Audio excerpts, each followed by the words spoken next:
apa ya? Sebentar. Pagi ini kita mulai belajar research tool ya, research tool. Ini adalah sebuah flowchart. Ya, flowchart apa ini? Kalau kita melihat dari diagram ini, tentu kita bisa, mestinya kita bisa guess ya, kita bisa terka. Kira-kira judul penelitiannya apa ini kira-kira? Atau judul kegiatan penelitiannya tentang apa kira-kira? Ada yang bisa jawab? Kira-kira topiknya tentang apa nih? Izin menjawab, Pak. Iya, silakan. Siapa namanya? Sebutkan ya namanya. Putri Saputra, Pak. Ya, Contoh judulnya itu, Pak. Pembuatan akun Instagram, Pak.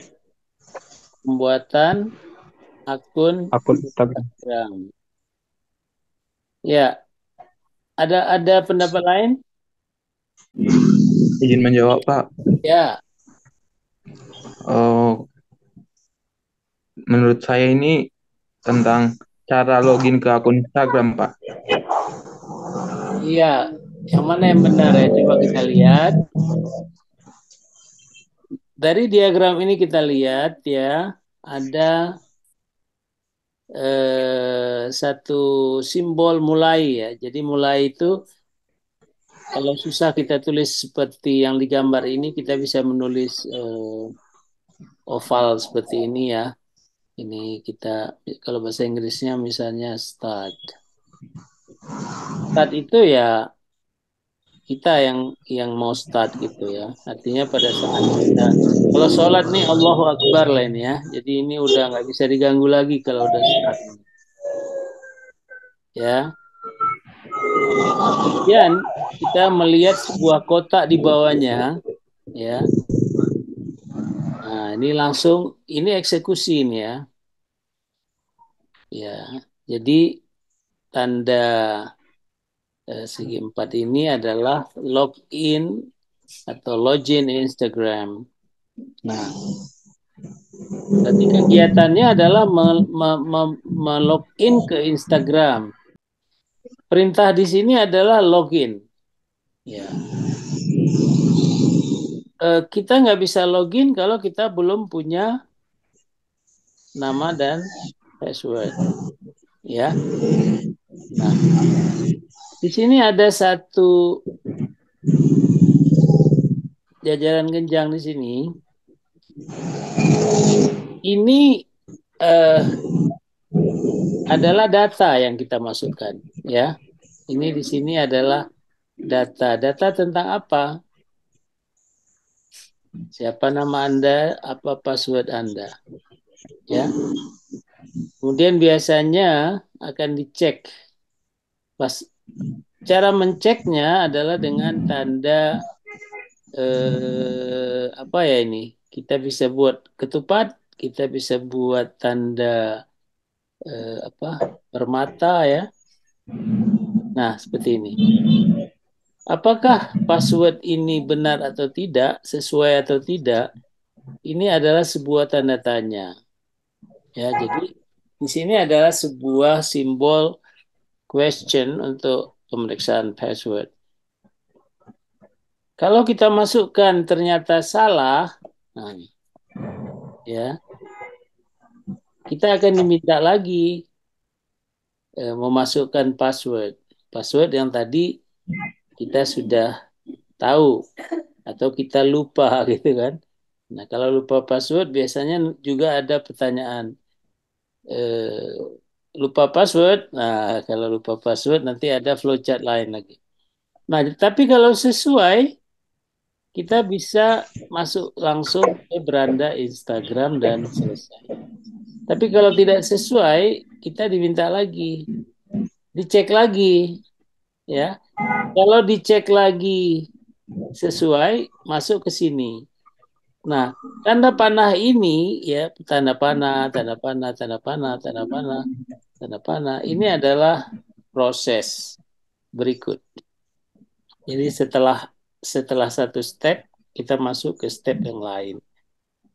Nah, tapi kalau sampai di sini nggak sesuai, kita dikembalikan lagi. Ini iterasi ya. Nah, ini iterasi. Jangan coba-coba ATM kita. Salah password 3 kali udah diblokir ya. Jadi kalau misalnya ini berputar-putar 3 kali kalau untuk ATM, udah blokir. Habis diblokir selesai. Oke. Nah, jadi yang benar adalah eh, sudah tertulis di sini ya, alur proses login ke akun Instagram gitu ya. Nah, silakan yang tadi menjawab cara membuat akun Instagram, buat ini sendiri, buat buat sebuah flowchart sendiri ya. Silakan kalau nanti selesai kasih tahu saya, kasih tahu ketua kelas juga bisa. Anda akan dapat +2 tadi yang. Nah, untuk yang jawab ini benar, ini juga mendapat +2. Silakan ketua kelas catat. Ini kalau banyak plus bonus ini enak sekali kuliah nih. Sebentar selesai nih. Dulu semua nggak perlu ujian. Oke, bisa kita lanjut? Bisa kita lanjut? Ayo yang sedang masih menjadi tukang parkir stop dulu ya. Bagaimana Farhan? Kita lanjut? Farhan masih jadi tukang parkir atau gimana? Kok nggak ada jawaban? Imran? Boleh, Prof. Oke, Farhan. Oke, kita lanjut ya. Nah, Bisa, sekarang, Prof. iya, ini kira-kira apa ya? Kira-kira apa nih judulnya? Tapi karena ini agak panjang, kita tebak aja sama-sama terakhir ya. Nah, seperti biasa kita mulai ya. Kita mulai. Jadi boleh seperti ini atau boleh oval. Nah, identifikasi masalah berarti kita problem identification ini bukan bukan apa bukan tanda segi 4 tetapi jajaran genjang karena sebuah kegiatan yang kita sudah punya datanya ya kita identifikasikan lalu ntar kita masukkan dia di dalam flowchart kita di dalam proposal kita. Nah, caranya apa? Ada satu perintah di sini yang setelah kita identifikasi ya, studi literatur ya, studi literatur. Misalnya identifikasi masalah mahasiswa kalau belajar itu suka kurang fokus. Ini masalah ya, kurang fokus, masalahnya kurang fokus. Nah, lalu apa saja yang berhubungan dengan fokus dalam belajar, ini kita bisa lakukan studi literaturnya. Jadi mungkin banyak penyebabnya gitu, ya. Nah, tentu kita perlu persiapan alat dan bahannya. Alatnya apa untuk mengukur fokus itu ya kan? Ini karena kalian mahasiswa teknik ini agak susah membayangkan ada kuesioner, ada segala macam ya. Kemudian bahan karena ini sepertinya ini adalah apa namanya mengarah ke engineering atau science, maka bayangkan persiapan alat dan bahan, alat ukur dan bahan misalnya spesimen ya dan lain-lain. Nah, kalau kita tadi ini eksekusi ya tanda peta. Kemudian eksekusi berikutnya adalah kita udah punya alat, kita udah punya bahan, maka kita melakukan sepertinya ini kita diminta untuk heat treatment. Apa itu heat treatment? Ya, perlakuan panas. Ya, perlakuan panas. Nah, setelah kita buat perlakuan panas misalnya spesimennya kita panasin, ya, kemudian kita dinginkan gitu ya, kita dinginkan itu heat treatment. Apa saja tentang heat treatment tadi kita sudah belajar di studi literatur dan biasanya kita tulis di chapter 2 of our research proposal. Jadi dalam proposal riset kita cantumkan di dalam bab 2 tentang heat treatment. Nah, setelah kita heat treatment, pelakuan panas, maka kita membuat pengukuran. Jadi kalau kita lihat di sini, pengukuran juga adalah sebuah kegiatan penelitian. Ya, kalian sudah mengadakan ini belum? Apa namanya, masuk ke lab logam sudah? Belum? Belum ya? Belum, Prof. Belum. Belum, Nanti Prof. kalian akan masuk, jadi ada misalnya Rockwell. Rockwell itu untuk menguji kekerasan permukaan, ya. Kemudian ada optical microscope untuk melihat bagaimana permukaan patah misalnya, ya. Atau setelah dipolis kita bisa lihat, oh bagaimana strukturnya. Kemudian kita menggunakan SEM atau IDS, ya. Nggak usah bingung dulu, nanti ini bagian-bagian daripada pengujian XRD, X-ray diffraction. Ini juga nggak usah bingung, tapi silakan dari sekarang cek ini di buku teks. Kalau di buku teks ilmu material, ya kalian lihat paling cepat itu ke belakang, ya. Belakang itu ada kumpulan kata-kata penting, ya. Nah, di situ kalian lihat. Atau paling cepat lagi sekarang ada paman Google, ya tinggal klik aja. Ya. Tapi tetap ya handbook itu adalah pegangan utama karena itu yang bisa kita pertanggungjawabkan ya di dalam ini ilmiah atau paper. Nah, kenapa ada yang seperti ini ya? A ini atau kadang-kadang dibuat lingkaran aja gini. Nah, ada ditulis A, mau F boleh, P boleh terserah. Ini berarti diagram ini bersambung ke sebelahnya. Nih, A. Ya. Jadi kalau sambungannya itu ada di sini, ya, maka di sini ada B, gitu ya. Nah, tapi karena keseluruhan berarti A. Jadi ketika ketika pembaca melihat A itu artinya apa? Ini adalah continuity flow, aliran continuous atau apa ya? Sambungan dari halaman 20. Setelah kita dapatkan hasil pengujian ya itu biasanya kalau kita mau tambah dulu adalah kita tuliskan dulu misalnya di sini ya, habis di sini A, maka sebelum masuk ke apa, kita record dulu ya, kita record simbolnya misalnya gini.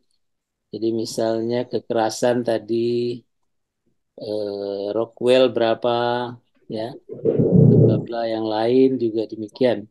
Nih. Nah, data ini mau diapain? Baru masuk ke sini. Ini dia. Jadi kita bisa buat antara di sini ya, supaya jangan lupa kita, oh nanti saya perlu record ini, perlu tulis. Nah, di dalam diagram itu write ya. Jadi ada read, ada write. Yang ini adalah write. Jadi kita record. Kemudian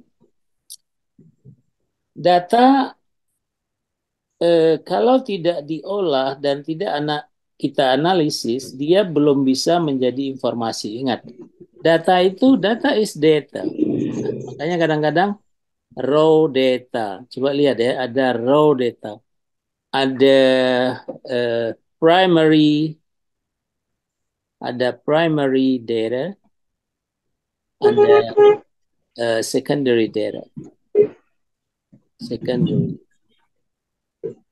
Nah, ini adalah masuk ke primary data. Kenapa? Karena kita sendiri yang mengambil hasil pengukuran dari Rockwell, dari STEM, ya, X-ray, etc. Ya. Tapi kalau secondary data ini kita ambil dari literature, dari literatur, ya. Apakah literatur itu punya kita sendiri atau punya peneliti lain sebelumnya gitu, ya. Biasanya secondary dan primary data ini kita bisa bandingkan, ya, pada saat kita membahas hasil penelitian. Biasanya itu hasil bahasan itu kita tempatkan dia di bab yang keempat. So, setelah kita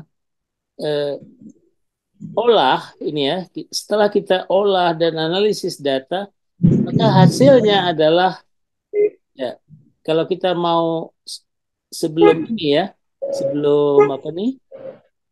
Sebelum kesimpulan, kita mau tambahkan satu step, kita ingin tuliskan misalnya hasil. Ini hasil. Silakan, hasil penelitian. Ini udah informasi nih. Informasi. Sekarang udah jelas ya, apa data, apa beda data dan informasi. Ya. Informasi itu hasil daripada pengolahan dan analisis data. Kita olah pakai apa? Statistik, kita olah pakai apa? Ya. Dan ya itu toolsnya lain lagi. Lalu kita analisis. Jadi kadang-kadang orang berbicara data, orang hanya berbicara persepsi, ya. Data itu kan banyak. Nah, kita nggak bisa nanti kita membuat dia menjadi sebuah informasi. Nah, kalau dari sekian banyak informasi yang kita dapat, baru kita bisa membuat kesimpulan. Ini dia. Jadi identifikasi masalah ini kita lihat sama dengan kesimpulan. Jadi kesimpulan ini juga berupa pointer-pointer saja.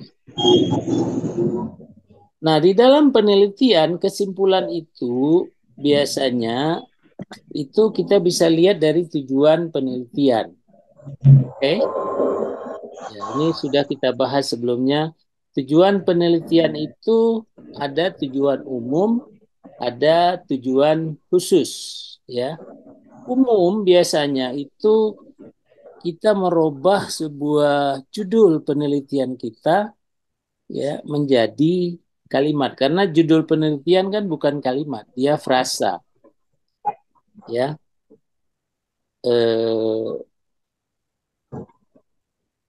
Bukan kalimat yang lengkap, yang ada subjek, ada predikat, ada objek, enggak ya. Jadi kalau judul kadang-kadang dia harus concise, dia harus singkat, not too general, tetapi di dalamnya ini kuliah sebelumnya gitu, ini ya, ada subjek, ada variabelnya. Nah, gitu. Nah, itu kita rubah menjadi sebuah kalimat, jadilah dia tujuan umum. Tapi tujuan khususnya barangkali kita bisa eh, lihat dari eh, hasil olahan data kita, ya. Kemudian hasil dari kesimpulan kita. Jadi kalau tujuan khusus ada tiga, ya, ya. Kalau ini mungkin ada empat, nih ada empat, satu, dua, tiga, empat, nih. Misal ini, ya. Maka jawabannya nanti ada empat. Kesimpulannya ada empat, ya. Ini pengaruh heat treatment pada baja SUS 304 misalnya. Lalu terhadap karakteristik material SUS 304 misalnya. Pengaruh heat treatment terhadap sifat mekanik, ya, optik atau apa gitu, dari stainless steel, ya. SUS itu stainless steel 304. Jadi nanti kita lihatlah kekerasannya bagaimana, ya, mikrostrukturnya seperti apa, ya, kita bisa lihat dari hasil pengujian ini. Berarti kalau di sini ada, bentar, mana tadi ya? Nah, di sini tujuan khusus ada 4, maka kesimpulan ada berapa? Kesimpulan juga ada 4. Gitu. Oke, sebelum tanya jawab, sementara coba screenshot dulu ini, dan nanti kalian bisa tonton lagi untuk membuat atau bisa memahami materi kita pada hari ini. Sudah di screenshot? Nela? Sudah, Prof. Oke, next this one. Ini cakar ayam, ya memang harus beginilah ya, supaya kalian bisa fokus. Oke ya. Nah, contoh yang berikutnya, ini contoh yang barangkali coba kita lihat ya. Contoh ini adalah, ini kita ambil dari penelitian teman-teman di internet. Tujuan di sini supaya kalian bisa memahami, ya. Tidak semua flowchart yang dibuat, yang kalian lihat di internet itu secara simbol flowchart benar gitu ya. Tetapi yang benar itu maksudnya yang standar itu kalian harus apa? Kalian harus pelajari, harus baca